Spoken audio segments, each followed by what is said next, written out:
All right. The NFL draft is less than a month away. You know what that means? It is time to do a mock draft. I did a 32 team first round mock draft today, and I'm going to be sharing with you what I have the first go around. This is mock draft 1.0. I'll explain more what that means in just a moment. But before we get into it, hope you guys are having a fantastic, fantabulous, awesome freaking day. My name is Garrett Shumake, and this is the Shumake Take. Hope you guys are all doing well. Like I said in the intro, today we're going to be doing a 32-team first-round mock draft version 1.0. What does 1.0 mean? 1.0 means that I just did a mock draft straight up with just the knowledge and my current understanding of where each player is valued at and who and what other people are thinking about these prospects. So right now, there's no advanced analytical thought, not a lot of tape into what this mock draft is right now. Straight up, this is just what is my current understanding of each player, where they're valued at, where people think they're going to be. This is just straight up raw as it gets, if that makes sense. So if there's going to be players, well, there is going to be players that are way too high, and there's also players that are way too low on this list for a lot of people. So if you see that, that is why. Every week leading up to the draft, I'm going to do another one that adds more as I add more information, gather more knowledge, and then officially the final one before the NFL draft will be my official prediction for how I think the first round of the NFL draft is going to go. And obviously that's not going to be 100% right. It never does. It's like trying to pick a perfect bracket in March Madness, which it's like one in how many quintillion chance. It's not that low of a chance, but still it's an extremely low chance. But I still want to try and give it my best shot. Regardless, this is 1.0, like I said, very raw. So if players are too high and too low, that is why. But one more thing before we begin. If you're new around here on the channel and you like the content that you're watching / listening to, please consider hitting the like button and subscribe button, as it helps the channel out tremendously. And also it helps me continue to grow and spread my football passion to more and more people. We officially hit 50 subscribers, by the way. I'm going to be doing a video on that, which you will see after this one. Yeah, after this one, probably on Tuesday morning, you guys will see that video. So be prepared for that. But before that video goes around, thank you very much. I appreciate it. And we're trying to hit 100 before the season starts. So we're halfway there. We got a few more months to make it. Well, not even a few more months. What do we got? We got May, June, July, August. Yeah, we have 4 months. We got 4 months before the NFL season starts. So we got plenty of time to get caught up and reach that goal. So please hit the like and subscribe button. Let's make that happen. And also, actually, no, that's it. That's it. Actually, no, there is one more thing. Excuse me. Before we jump into it, this is going to be a little bit of a longer video just because it's a full 32-team mock draft. And with that being said, I'm not going to do a full elaboration on all of these picks. I'm just going to give you my general reasoning as to why I have them going there and who they are as a player for the most part, from my understanding. So it's going to be quick. It's going to be rapid fire. I don't want to make this video too long, but it's going to be a pretty decently sized video compared to what I've been doing recently. So without further ado, all the stuff aside, let's get right into it. First, overall, the Tennessee Titans, I have them selecting Cam Ward, the quarterback out of Miami. This is the only pick that I can say right now that will not change and is 100% going to happen in the draft. If you guys don't know, I'm a Titans fan, and given following my team religiously, seeing what they have done along with watching what other teams have done with their quarterback situation, there is no doubt in my mind that Tennessee is picking Cam Ward first overall. There is no questioning it whatsoever. Cam Ward to the Tennessee Titans. They need a quarterback, so it fits the need. Exactly the pick they need to make, and it's also the one I personally want them to make. Number 2, this is one is going to be the first debatable one. I have the Cleveland Browns selecting Shedeur Sanders, the quarterback out of Colorado. This one is interesting because the Browns need a quarterback. Deshaun Watson is not going to be ready for the year, and that means your starter is going to be Kenny Pickett right now. That cannot be your week 1 starting quarterback. So I have them picking Shedeur Sanders. He is a pocket passer. He's a good thrower of the football. Great anticipator, right? Things that Kevin Stefanski, the Browns head coach, is looking for. He's going to fit in that type of scheme and fit that mold. And given what the New York Giants did with their quarterbacks, signing Russell Wilson and Jameis Winston, which I thought signing Russell Wilson and Jameis Winston both was a big mistake, which if you want to watch a video that I made last week about that, go check it out. But regardless, Shedeur Sanders going to the Browns right now seems like the best fit for them, and considering the Browns needed quarterback desperately, picking him here is pretty much kind of almost a gimme at this point. Number 3, I have the New York Giants taking Travis Hunter, the wide receiver / corner stud out of Colorado. This one is just because that's the best player available straight up. Their quarterback situation is band-aided up, patched up for this season. And for Travis Hunter specifically, why I had him going over Abdul Carter is because the Giants have 2 edge rushers. They have Kayvon Thibodeau and they have Ryan Burns. I forgot his name for a moment. That's kind of weird. But regardless, because they have 2 starting edge rushers, even though Kayvon Thibodeau's in the last year of his contract and he hasn't played that great, so there's a avenue for Abdul Carter to go number 3. But given Travis Hunter being the best player available, and also the Giants have players at wide receiver and corner, they don't have a lot of great, good playmakers. They have Darius Slayton and Malik Neighbors at wide receiver, Wan'Dale Robinson something, right? But Travis Hunter would give them a boost there. Likewise, in the secondary, they don't have that much going on for them, right? Outside of the free agent signings that they brought in, like Javon Holland and Paulson Adebo. So putting Travis Hunter at corner would give them an immediate upgrade there too. So I think it's just a better fit overall and also the best player available. That's why he's going number 3. Number 4, the Patriots. I have them drafting Abdul Carter out of Penn State. Abdul Carter, even though I think in my 2.0 mock draft, I'm going to have him going lower just to see what would happen if he wasn't picked in the top 5. Because if he's not picked in the top 5, it's going to completely shake up the draft. But ultimately, I don't think that's what happens. Looking at the Patriots, they need an edge rusher. And yes, they signed Harold Landry, who is coming from Tennessee. But getting another guy with the insane potential that Abdul Carter has, I think that would be really nice to fit under Mike Vrabel, right? He's their new head coach. They're trying to rebuild this entire team from the ground up. And a guy who could argue is a borderline generational talent in Abdul Carter. Some people have discussed that and debated that. It's the best player available. You need to pick Abdul Carter. You have a needed edge. Take that player and fill in a need on your team and have a great pass rusher for the next decade, potentially, right? The next pick, the Jaguars are selecting Mason Graham, the defensive tackle out of Michigan. This one is another pick the best player available. And also, I talked about this in my Jaguars predictions versus reality video, which I'll throw a card up there to check out if you guys want to.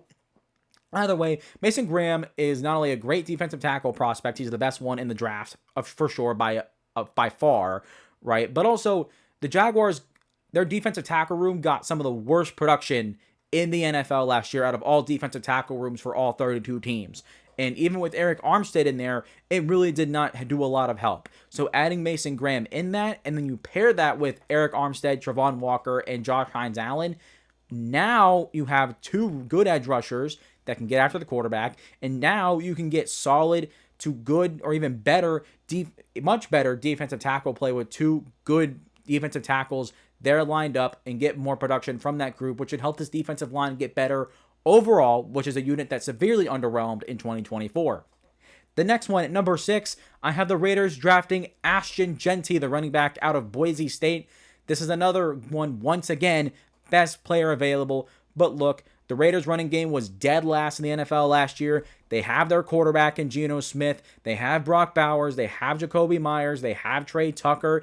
They have weapons at the receiver and at tight end. The only thing they need for a weapon is running back, and that should help make things a lot better for this offense and really level things out to where no players having to do too much. And under, Pete Carroll, remember his best times in Seattle was when he had a great running back in Marshawn Lynch. So he's probably going to be looking to get that all-star running back once again, and Ashton Jeanty fits that mold. Take the best player available. Perfect fit right there for the Raiders. Number 7, this is one of the first interesting ones, the debatable ones. I have the New York Jets. Yeah, the New York Jets selecting Will Campbell, the offensive tackle out of LSU. The thing is, the Jets need a tackle. There are 2 veteran tackles left in free agency. Morgan Moses, who went to the Patriots, and then Tyron Smith. He's currently a free agent.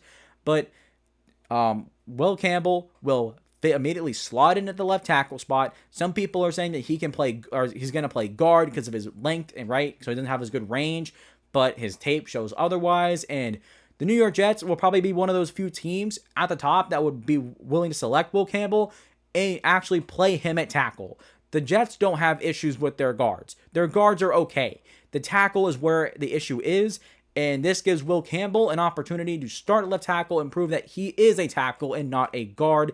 And given the Jets need a tackle, it fits for both the player and the team.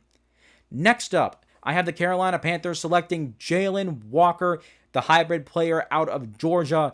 This one is interesting to me because Jalen Walker, while I would have had a regular edge rusher starting off first, right? Maybe like I don't know, like a Mykel Williams or a Shamar Stewart, right? I have one of those guys as my options, but I went with Jalen Walker because, he can rush off the edge, right? On third down, he's a decent pass rusher, but also he can play off-ball linebacker. And the Panthers defense was so bad last year. They need a talented athlete. They need a guy with talent and skill that can go out there and elevate this group. And Jalen Walker is a guy who can do both. He can play off-ball linebacker. He can do edge rusher. You get a guy that's athletic, that's versatile, coming from a championship culture from the University of Georgia. I think it's a great fit for the Carolina Panthers and the culture they're trying to build. And here's the playmaker, the big-time playmaker they need on the front seven to pair with J.C. Horn, who they just gave a big-time contract to. Next up, another interesting one. I have the Saints drafting wide receiver out of Arizona, Tataroa McMillan. This one is an interesting because, while most people haven't thought about the Saints drafting wide receiver, I think they're going to, more than likely, because Chris Olave can't stay healthy. The receiver group overall last year was decimated with injuries. They don't have a lot of depth anyways. And Tataroa McMillan is a guy that, under new head coach Kellen Moore, guess who did he work with the past year and won the Super Bowl? A.J. Brown. He can be that next A.J. Brown type of player. While Tataroa McMillan is not a rack guy, he is more of a true physical X 50-50 ball guy. He's not known for his yards after catch, right? But Tataroa McMillan is a guy who's durable, solid, and will fill a need at wide receiver that's there and more prevalent than maybe more people are thinking about. And a thing came out with Tataroa McMillan about how he doesn't watch film and whatnot. And while that could really tank his draft stock, which I don't know why you would say that right before the draft, that's like one of the worst things you can do. Like, that's almost as bad as the picture surfacing of Laremy Tunsil with a bong right before he got drafted, which I don't know. That wasn't really, I don't know that entire situation. All I know is that's what happened, and it tanked his draft stock on draft night as it happened. So for Tataroa McMillan, I don't know why you would say that. But that being said, I think Tataroa McMillan, he either goes in the top 10 or he falls into the 20s. I don't think he really goes anywhere in the middle. But right now, what the Saints need at wide receiver, I think Tataroa McMillan's a good fit there. Next up, to wrap off the top 10, I have the Chicago Bears drafting Malachi Starks, the safety out of Georgia. This one was interesting because other needs that the Bears have at running back, which is a big one. Some people think they're going to go with Marion Hampton, the running back out of North Carolina. That's a real possibility. I just don't know right now with what that looks like and what that truly can be. And the best player available right here is Malachi Starks out of Georgia. He's a very versatile player, very smart player, the best safety prospect in this draft. So you get a guy that can help the secondary out, which is already solid enough, but that move can elevate it even further. And also, you can probably expect him to play well in the situation because they overhauled their defensive line. They have Montez Sweat, but they added Grady Jarrett. They added Dio Ojambo. I can't pronounce his name. I'm so sorry. So there is that. So they added onto the trenches. They have a need at linebacker, kind of, not really. So add to the secondary. Add to your defense and really round it out and make this defense go from good to great as much as they are planning on doing. I'm not saying Malachi Starks does that for them, but adding a really, really good safety at the top, a young safety as well, can be really helpful for this defense. My mouth is dry. I'm really sorry. Next up, going into the number 11th pick, the 49ers, I have them selecting Jahdae Barron, the corner out of Texas. This one I've seen get a little bit more heat as, the draft has inched closer and closer. And the thing is, the 49ers, their secondary was awful last year, partially because, injuries and players left in free agency right after that. So adding a guy like Jahdae Barron, who played outside when he was in college, but more than likely going to move into the slot because of his size and his length. But he's a very polished corner and is arguably the most polished corner in this draft class and will probably start day one right away and play well. So getting a guy like that to give a boost in the secondary, I think Jahdae Barron fits really well in the 49ers system. And also, Robert Saleh is back there, so that is very favorable for him as well. And I think a guy like Robert Saleh at DC, can get the most out of Jahdae Barron. So these two fits worked well together. That's why I have Jahdae Barron going number 11. Number 12, I have the Cowboys drafting Armand Membo, the tackle out of Missouri. Some people think he's going to be a guard, which is part of why I had him going to the Cowboys, because Zach Martin retired. So Armand Membo can, on day one, can slide right into right guard and probably play really well. But he does have the size and the tools to play right tackle. And currently their right tackle is Terrence Steele. So I don't know if Armand Membo will ultimately be drafted to the Cowboys because of that. It just depends on if they're willing to play him at guard or if they're willing to play him at tackle. Maybe they move Terrence Steele into guard. I think he did do that earlier in the year. No, he didn't. I don't think he did. Never mind. I could be wrong on that. So I'm not going to say that with definitiveness. But I think Armand Membo is a good thing here because the Cowboys are a team that really needs to build through the trenches. These next couple of drafts, they've tried and they failed. They need to keep trying because in order for the Cowboys to get better, that's where they're going to have to attack first. So that's why I have Armand Membo going there. Number 13, another interesting one, a polarizing player. The Miami Dolphins, I have him selecting Tyler Booker, the guard out of Alabama. A lot of people think the Dolphins are going to draft Kelvin Banks, the tackle out of Texas. I can get behind that, and I believe that is a real possibility.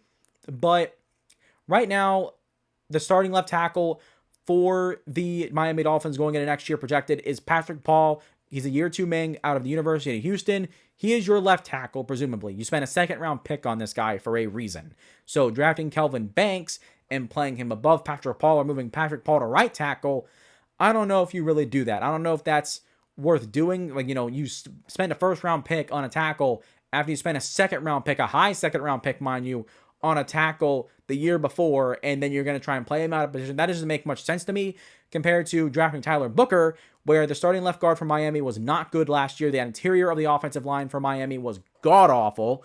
So now you can put in Tyler Booker, who is an immediate upgrade at that spot, compared to drafting Kelvin Banks, who really, I don't know how much of an upgrade that would be, considering that was not the worst part of their offensive line a year ago. Next up, number 14 overall, I have the Colts drafting the tight end out of Penn State, Tyler Warren. This one's a good spot for me because there's not very many teams in the top of the draft that need tight end, but the Colts are one of them. They're the first one, in my opinion, that could really use a tight end. They have the running back in Jonathan Taylor. They have the receivers. They have Michael Pittman, Josh Downs, Alec Pierce, Adonai Mitchell. So adding a star tight end would flesh out the offense completely, and your weapons are set. Your offensive line is mostly set. Now it's just getting the quarterback right, but that's a different conversation. But Tyler Warren, I think, is a good fit for the Colts. They need a tight end, so it slides right in for them. Next up, 15th overall, I have the Atlanta Falcons selecting Mykel Williams, the edge rusher out of Georgia, the second true edge rusher off the board. I know Jalen Walker, he can go off the edge, but he's not a 100% edge rusher. Mykel Williams is. Mykel Williams, also a guy who's coming from Georgia, who is a championship caliber or team in college, right? So that culture is important. But also Mykel Williams is a guy who's very toolsy, he's explosive, has a high motor. So you get a guy like that, and with a team like the Atlanta Falcons, who desperately need help at edge. I almost had them going defensive tackle, but right now I think edge is just a bigger need given how bad their pass rush was. And a guy like Mykel Williams has the potential to bring a lot of juice to this pass rush, especially with that motor. Watching Mykel Williams at Texas A&M, or at Georgia, absolutely insane. Like, seeing some of his effort plays and some of his best plays, I mean, the dude just does not slow down whatsoever. So adding a guy like that into the Atlanta Falcons defense, which already has, decent enough linebackers and a decent enough secondary, they're having juice on the defensive line will really help this defense moving forward on paper. So I really like the thought of Mykel Williams going to the Atlanta Falcons. Next up, though, if you want to talk about defensive tackles, I have the Arizona Cardinals at 16th overall selecting Derek Harmon, the defensive tackle out of Oregon. This one works because they already have two starting edge rushers. They signed Josh Sweat and then Darius Robinson, their former first-round pick last year out of Missouri, coming back from injury. Now you add Derek Harmon in the mix, who is a very consistent, very polished player for the most part, and also has a lot of athleticism, which is very, very much appreciated. And given that Rich Gannon is trying to build through the trenches, right? They drafted offensive linemen. They've fixed that. in year 1. Now they're really going to make sure they flesh out this defensive line in year 2, right? Well, technically it's year 3. Yeah, it's year 3 under Rich Gannon, but same thing. Like, they really did a lot last year trying to rebuild the offensive line, and now they're going to go to the defensive line and fix that. And adding Derek Harmon up the middle can be a huge help in that, and it also fills a huge need for the Cardinals as well. Let me check real quick. Just take a quick pause and see how much time we are in here. All right, we are at 20 minutes. All right, you know what? Just for the sake of it, just in case, transition time. Whoop boom. Okay, we are back. Let's continue moving. 17th overall, I have the Cincinnati Bengals drafting Shemar Stewart, the edge rusher out of Texas A&M. This one, the Bengals, they need an edge rusher. Right now with Trey Hendrickson and the uncertainty in his future, I think they get rid of Trey Hendrickson, ultimately, in my opinion. So drafting a guy like Shemar Stewart can go and fill in. And while this is a very interesting pick because the Bengals could really use a player that could start day 1, not saying that Shemar Stewart can't, but while Shemar Stewart has all the measurables, the athleticism, right? The thing is, his lack of production is very concerning to some people, including myself. Not saying that's a deal breaker, but at the same time, Shemar Stewart definitely has the most talent, arguably, out of all the rest of these edge rushers. So they need talent. It fits, right? They need an edge rusher. And if you keep Trey Hendrickson, maybe that move becomes a little bit better because now he can learn under Trey Hendrickson, right? And now you have a solid edge duo where he doesn't have to do too much. But Shemar Stewart is the best available edge rusher, in my opinion, at this point in time. So trading him there at 17, I think that works out. Next up, 18th overall, the Seattle Seahawks. I have them selecting Gray Zabel, the guard out of North Dakota State. This is a guy that's kind of flowing up draft boards over his past couple of months. He was pretty good at North Dakota State, and then he had a really good showing at the Reese's Senior Bowl. And then at the Combine, he played even better.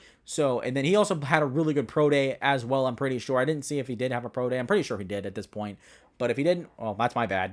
But either way, he has gotten and looked better and better as this draft process has gone on and continued. And I think it's now worthy of a first-round pick. And the Seattle Seahawks, they need offensive linemen. And drafting a guard as talented as Gray Zabel and a guy who could probably start right away, that's a perfect fit for the Seattle Seahawks and for Gray Zabel as well. 19th overall. This one is interesting. I have the Buccaneers drafting Jahad Campbell, the linebacker out of Alabama. I could have gone corner here. I could have gone safety here because the Bucs need help in the secondary. But look, they have no linebackers outside of Levante David, who's on a 1-year deal. I talked about this in my Bucs predictions versus reality video. They need a future replacement for Levante David. And you get a guy like Jahad Campbell out of Alabama, who is an incredible linebacker prospect, right? He's the only linebacker I have going in the first round, right? If you want to conclude Jalen Walker, fine. But Jahad Campbell is a true off-ball linebacker, very talented, and given that the Bucs need a replacement and also need another guy to start alongside Levante David, Jahad Campbell's a guy that'll come in and play that role, not for 2025, but to take over and be the number 1 guy in the future. Number 20. This one is also a very odd one, but I have the Denver Broncos selecting Matthew Golden, the wide receiver out of Texas. Why? Well, some people thought that they would go running back in the first round. Straight up, as of right now, I don't buy that. I know that they need a running back. It's just this running back class is so good. I think they can get another running back on day 2 or day 3. They don't need to go and get a running back in round 1. They don't need to. That's just not necessary with how deep this draft class is.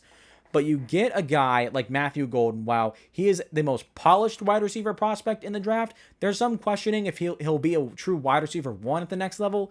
But the thing is, even if he's not, he doesn't have to worry about that because the Broncos already have Courtland Sutton. So now you have Courtland Sutton and Matthew Golden on your outside receivers. Then you have Evan Ingram, right? Troy Franklin in the slot if he continues to develop, right? Theoretically.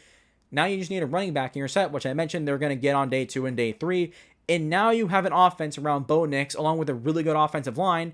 Now you're ready to go. And the thing is, Sean Payton, he is a passing-based offense, right? You know, the running game has not been a prevalent thing in New Orleans the majority of the time when he was the head coach, when Sean Payton was the head coach, although his best years were when he had good running games, which, yeah, that is true. That is very true. I will admit that. But also, think about his quarterback, Drew Brees, and then look at Bo Nix. They're very similar in the sense of how they have to, of their play styles and whatnot, outside of Bo Nix having more mobility. Anyways, we're getting off track here.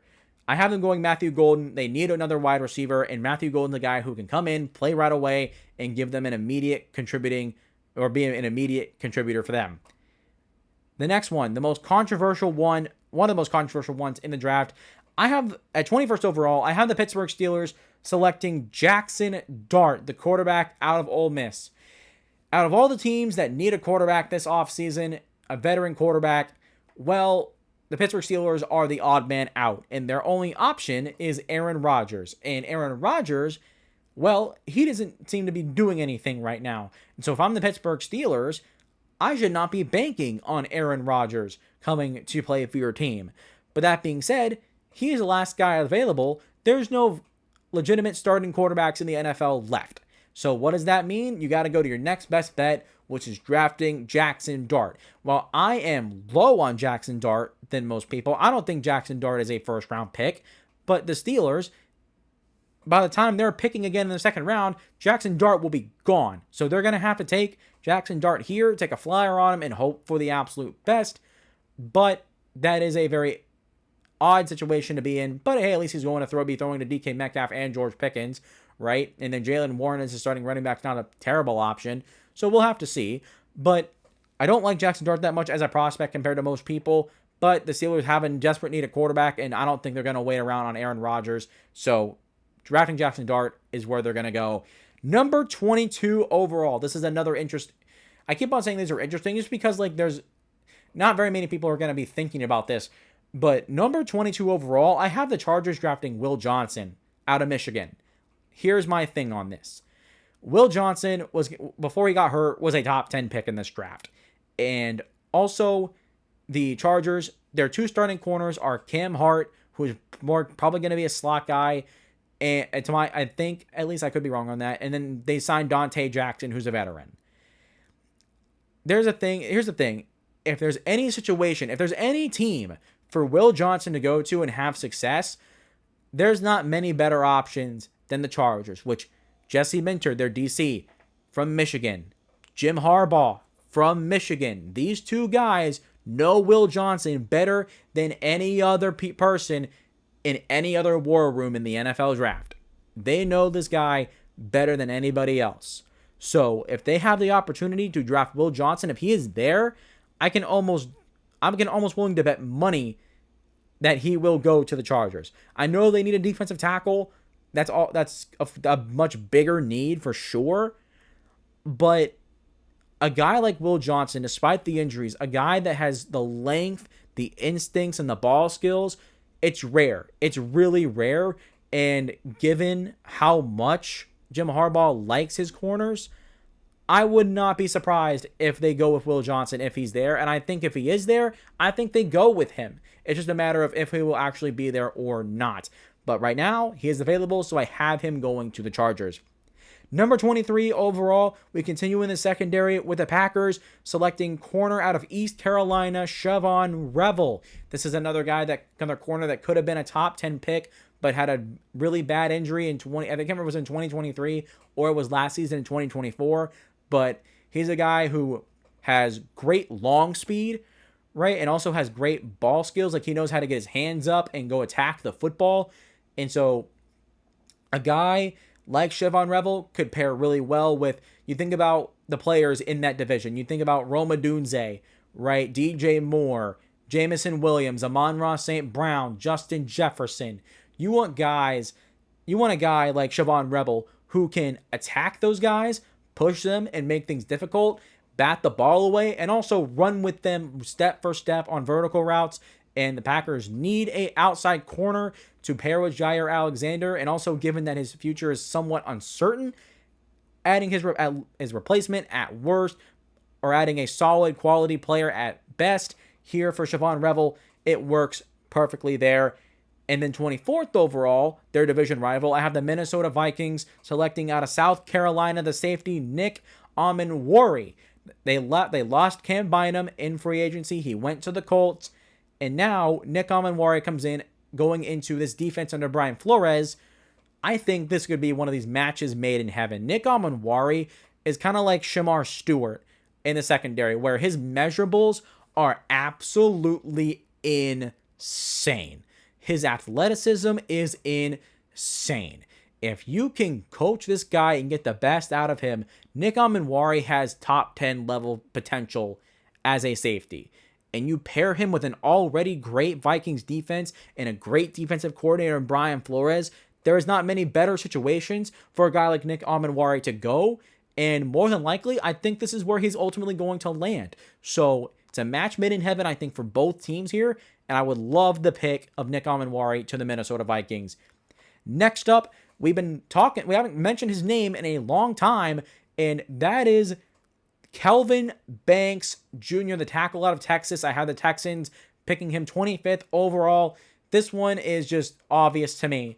The Texans traded away Laremy Tunsil, and here's Kelvin Banks, who came out of Texas, doesn't have to move too far, right, from where he played in college, and it fills a need for the Houston Texans, which they have no good players on their offensive line anymore. And so adding Kelvin Banks, here you go. Now you can get a good reset. He's a guy who's really good. He's got a lot of great length. His athleticism for his size is wild. So a guy that is similar to Laremy Tunsil in that sense. So I think it's a fitting replacement. I guess I would rather you not have traded Laremy Tunsil. Excuse me.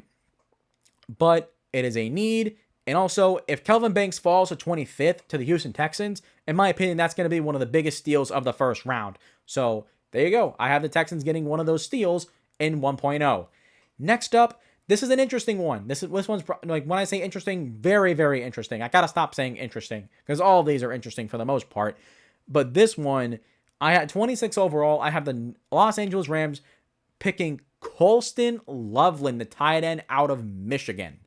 The thing is, to me, the Rams, their biggest issue is in the secondary because they lost a player or two in free agency, and that was the worst part of their team.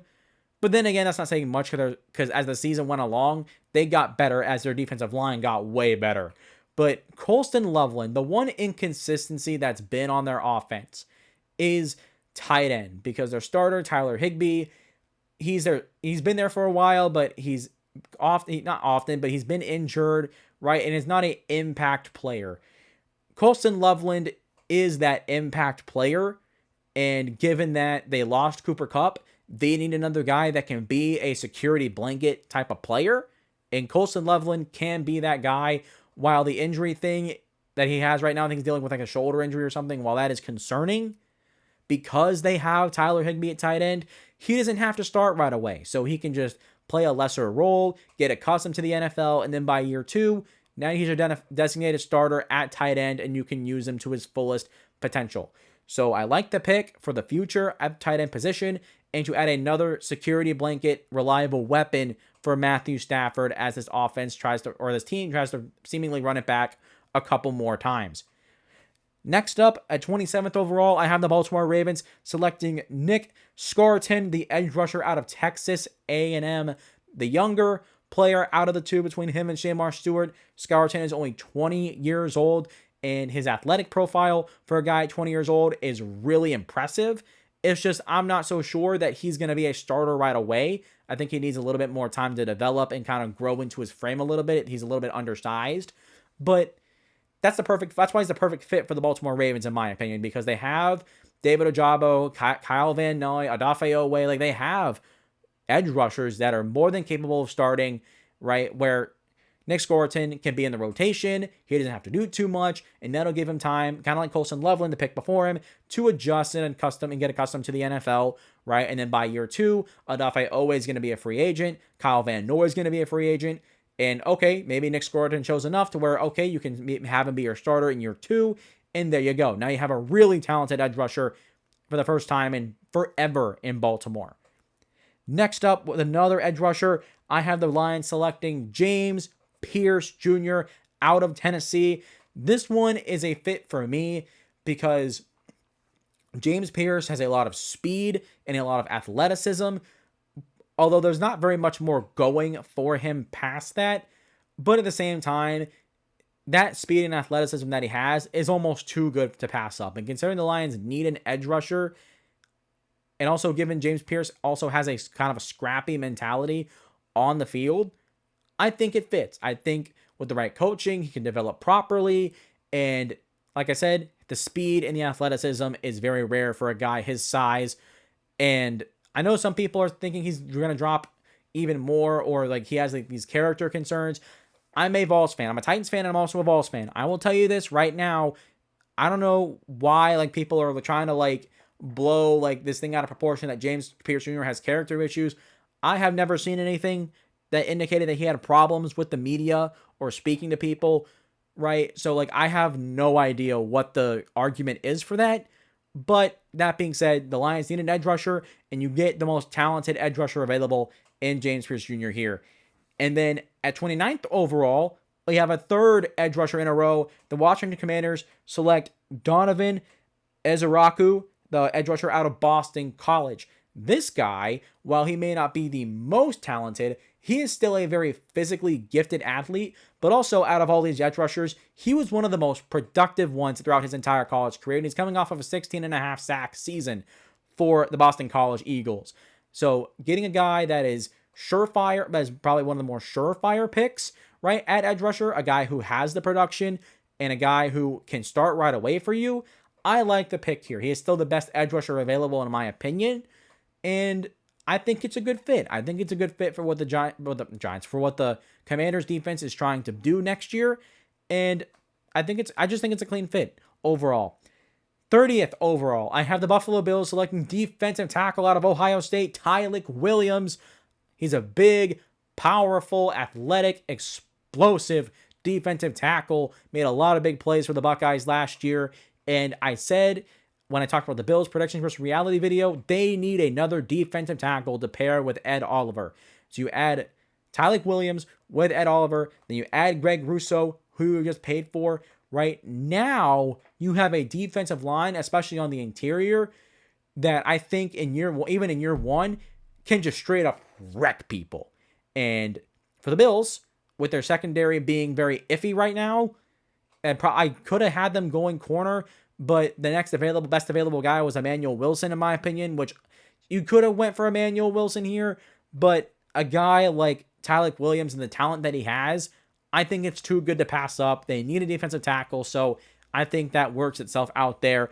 Number 31, I have the Kansas City Chiefs selecting Josh Simmons out of Ohio State, the tackle out of Ohio State, back-to-back Ohio State Buckeyes here.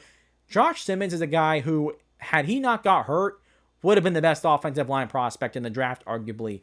You watch his tape those first 6 weeks before he got hurt, and out of every other prospect in the top of this first round for tackles, out of those first 6 weeks, his tape was so much better than even Will Campbell, than Kelvin Banks. It was so much better than that. And I think he only allowed one pressure in his time at Ohio State in that 6 games. And you add that talent to the Kansas City Chiefs, where they have Kingsley Suamatia, right? He drafted in the second round. They did sign Jalen Moore in free agency. So a guy like Josh Simmons doesn't have to start right away.